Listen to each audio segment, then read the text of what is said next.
So we've heard from Ursula von der Leyen, we've heard from Maroš Šefčovič, the trade commissioner then, Ollie. What do we think Europe is going to do in response to the US? Yeah, that's right. We've also heard from Olaf Scholz, who was speaking in the Bundestag a little bit earlier. I'll just summarize some of the things that they've been saying. They've all been having a pretty consistent message, all came out more or less sort of in unison, saying that basically, of course, this is a lose-lose situation. This is going to harm the United States. This is going to harm Europe, really sort of making all the arguments for free trade that they always do. Of course, these are arguments that don't cut a whole lot of muster with the Trump administration. What we know so far in terms of what the countermeasures will be is we don't know what they will be specifically. All we got from Ursula von der Leyen is that the tariffs were unjustified on the EU. They will not go unanswered, that they will trigger firm and proportionate countermeasures. Again, taking all of the trade action we've seen over the last few weeks, the Europeans have obviously closely watched what happened with Canada, closely watched what happened with Mexico, trying to appraise basically what this is in terms of the negotiation tactic. What is it that Donald Trump wants? Of course, on the issue of trade, there's a large trade surplus between the EU and the United States. Last year was about $230 billion. That is, of course, part of what Trump wants to close. But the question is, how much of this will spill outside of the world of trade? How much will this be used by the Trump administration potentially not just to get the Europeans to buy more oil and gas and that sort of thing, but potentially to not regulate U.S. tech companies? Could the sort of question of Greenland come into play? I mean, these are all of the things that people are going to be thinking about over the next couple of days and weeks. And of course, all ahead of the Munich Security Conference at the end of this week, which will be the first high-level meeting between the new Trump administration and the Europeans.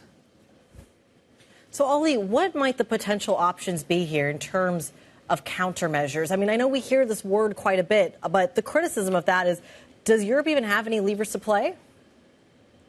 I mean, listen, they have a couple levers to play, but at the end of the day, the trade surplus in goods with the United States is $230 billion.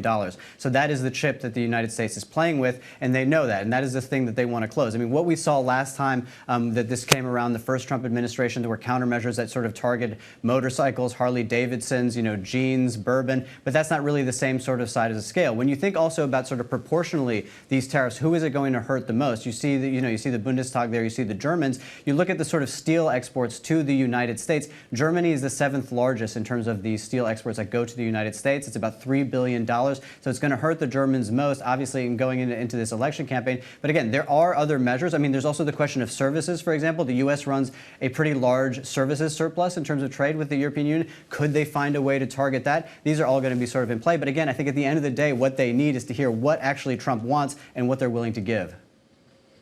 Yes, and we're just looking, as you said, Ollie, we're looking at live pictures of the Bundestag and these conversations ongoing. We had seen Olaf Scholz, the Chancellor, speaking there just a moment ago.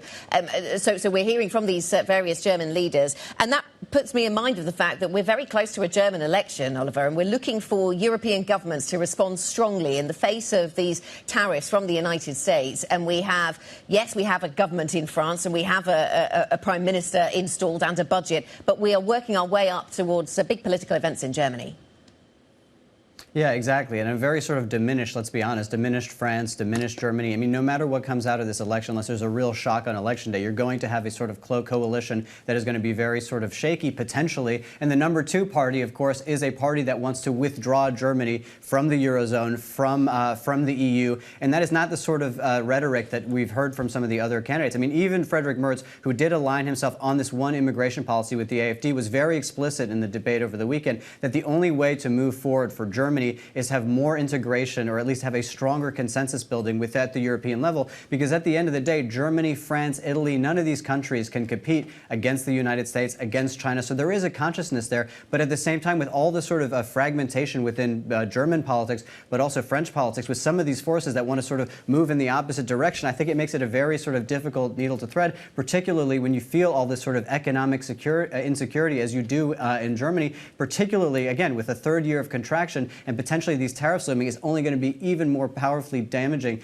to the German economy. The only silver lining potentially is that this may actually force the government, the politicians, to make compromises, to say, listen, this is a really dire situation. Maybe we look at the debt brake. Maybe we look at other ways to stimulate the economy, because at the end of the day, this is going to hurt Germany the most.